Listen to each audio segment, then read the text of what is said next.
201041題。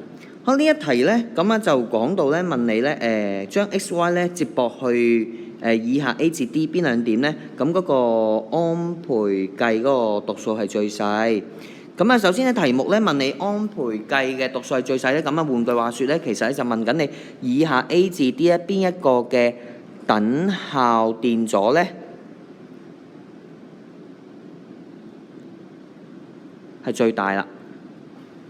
我哋要做嘅嘢咧就係咧分別咧由 A 至 D 啦揾翻咧每一個嘅等效電阻係幾多。好 A 個答案咧就係揾 P 去 Q 啦，咁啊由 P 去 Q 咧嘅接駁方式咧就應該好似而家咧我展示呢一個圖咧嘅咁樣接駁嘅。咁啊同學自己計翻呢由 P 去 Q 嘅等效電阻係幾多啦。好啦，而 B 嗰個咧就係駁由 Q 去 R。咁咧佢接駁方式咧就應該好似我而家呢個圖咁啦。咁啊同學亦都自己計翻個等效電阻。C 嗰個咧就係問 R 去 S， 而 R 去 S 咧嗰個接駁方式咧就好似我而家展示呢幅圖咁樣啦。